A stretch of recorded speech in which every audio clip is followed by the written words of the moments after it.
Tapi khusus spesial salat, Malaikat Jibril menjemput Rasulullah untuk diajak ke Sidratul Muntaha dan menerima nasihatnya di sana. Jadi spesial betul memang ini, ya. Diterimanya di Sidratul Muntaha, di arasnya Allah Subhanahu wa taala, perintah untuk salat ini. Itu yang kemudian kita ingat dalam peristiwa Isra Mi'raj. Bagaimana Rasulullah dalam waktu hanya 1 malam berangkat dari Mekah ke Baitul Maqdis, lalu kemudian ke langit ke-7 Sidratul Muntaha, dan paginya sudah ada kembali di kota Mekah. Ini yang kemudian Rasulullah ceritakan pada orang warga Mekah. Mereka mengatakan mustahil. Kami aja yang sudah pengalaman berangkat dari Mekah ke Madinah, Mekah ke Baitul Maqdis itu 1 bulan perjalanan. Ini 1 malam. Langsung mereka mengatakan pakai logika mereka mustahil. Ya mustahil pakai logika manusia. Tapi ayat ini diawali dengan kalimat Subhana ya Allah.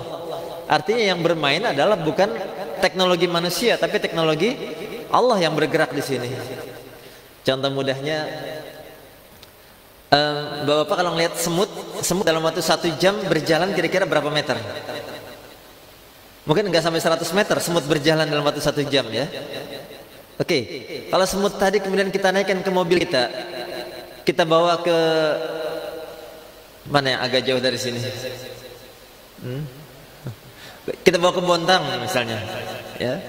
Di Bontang kita turunin sebentar supaya ngelihat suasana di sana, kita naikin ke mobil kita lagi, bawa pulang ke sini lagi. Sampai di sini semut cerita pada teman-temannya, saya baru aja dari Bontang lihat pemandangan di sana. Kira-kira apa komen teman-temannya semut? Ya mustahil, nggak mungkin. Ya, karena mereka berpikirnya pakai logika semut. Sementara yang barusan bermain logika manusia, teknologi manusia. Nah, peristiwa Isra Mi'raj ini pun sama dengan kalimat Subhana. Allah menjelaskan ini yang bergerak teknologinya Allah. Sehingga buat Allah waktu tempat itu hambanya Allah, dengan mudah Allah kendalikan. Sehingga begitu sangat cepat. Ini yang manusia sekarang menyebutnya dengan teknologi teleportasi. Teknologinya istilahnya sudah ada, tapi teknologinya belum ketemu. Bagaimana teknologi teleportasi itu, ya. Oke, kembali kepada masalah perintah salat ini, saking pentingnya, maka banyak sekali perintah dalam Al-Quran untuk mendirikan salat. Ini juga unik, bunyi perintahnya bukan if'alus salah, tapi bunyi perintahnya adalah aqimus salah, tegakkan salat. Bedanya apa? Kalau aqimus salah, alhamdulillah, baru if'alus salah, barusan kita sudah kerjakan salat. Tapi berhenti di situ? Enggak. Allah inginkan supaya aqimus shalah. Maknanya nilai-nilai yang kita dapat dalam salat kita bawa ke kehidupan pasca salat. Ya. Itu yang disebut dengan aqimus shalah. Jadi salat subuh alhamdulillah sudah kita kerjakan. Nah, sekarang dibuktikan nih antara subuh sampai zuhur. Sukses enggak salat subuhnya ini? Nanti salat zuhur kita masuk lagi. Dicas lagi untuk bisa mengamalkan salat antara zuhur sampai asar, dan berikutnya terus 5 kali sehari.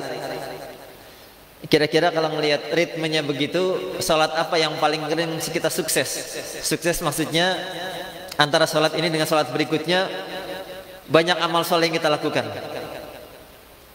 Salat apa yang paling sering sukses? Ya mungkin salat maghrib, ya. Karena antara maghrib ke isya waktunya pendek.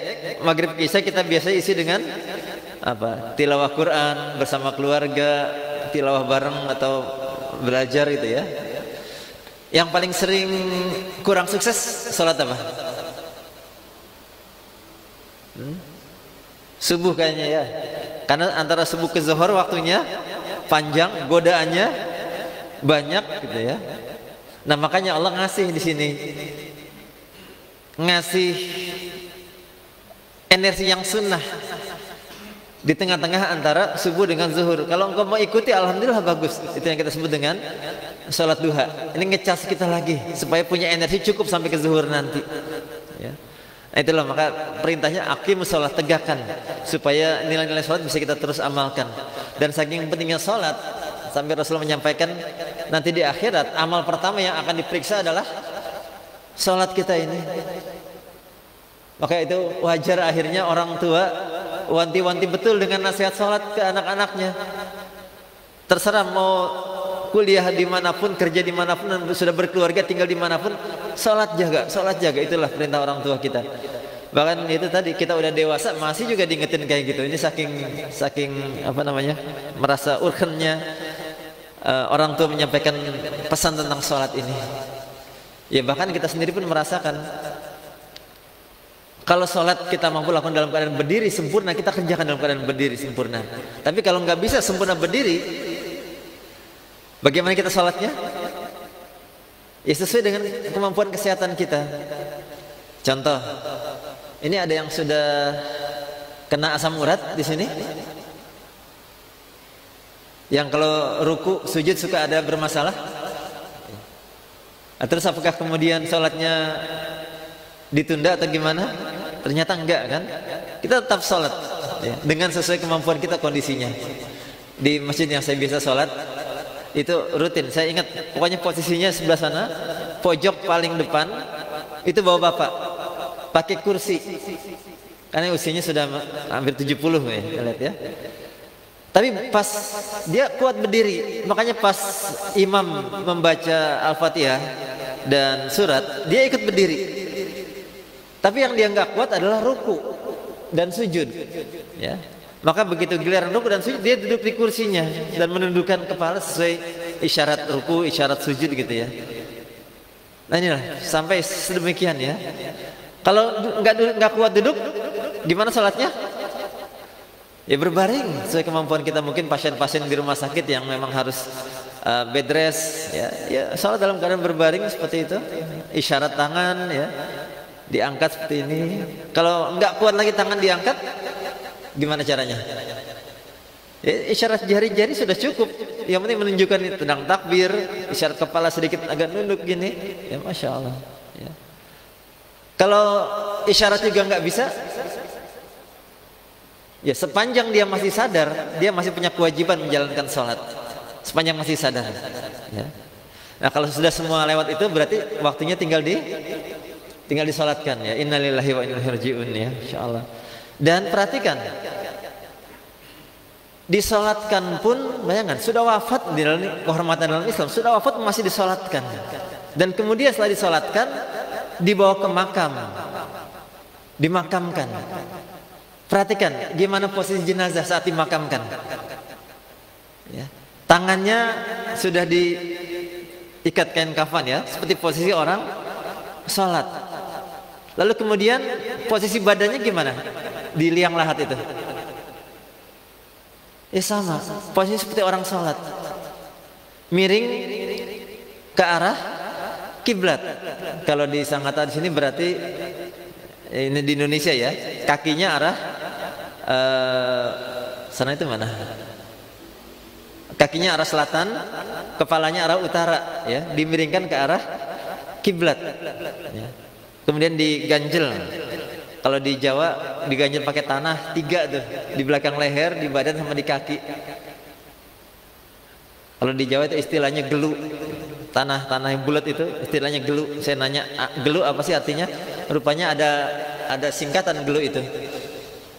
Semua tugel kecuali telu. Paham Pak maksudnya? Ya batu tiga tanah yang diganjelkan ke jenazah, istilah kalau di Jawa itu gelu. Saya nanya artinya apa gelu itu rupanya? Semua tugel kecuali telu. Bahwa orang kalau sudah wafat semua pahalanya putus kecuali pahala atas 3 hal, yaitu sedekah jariyah, ilmu yang bermanfaat, anak soleh yang mendoakan. Ini pahala yang akan terus mengalir ya. Rupanya ada pesan, ada nilai di balik tanah tiga yang dibulletin itu ya, insyaallah. Itu baik kan sampai wafat pun masih menghadap ke arah kiblat. Ini seperti hal yang luar biasa ya, insyaallah.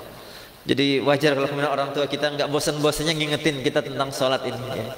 Dan yang berikutnya lah, sholat ini luar biasa sekali. Berjamaah itu mengajarkan pada kita tentang bagaimana cerdas bersosial, tahu adab, tahu etika, tahu aturan. Yang berhak jadi imam ini sembarangan nggak? Nggak sembarangan ini ya. Kalau saya pernah dapat pelajarannya dua syarat jadi imam. Pertama adalah pengalamannya dengan Al-Quran.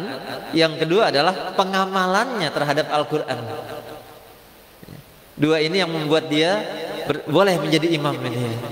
Masya Allah. Dan kemudian jadi imam boleh nggak seenaknya? Bacaannya dipanjangin gitu karena dia senang bacaannya panjang.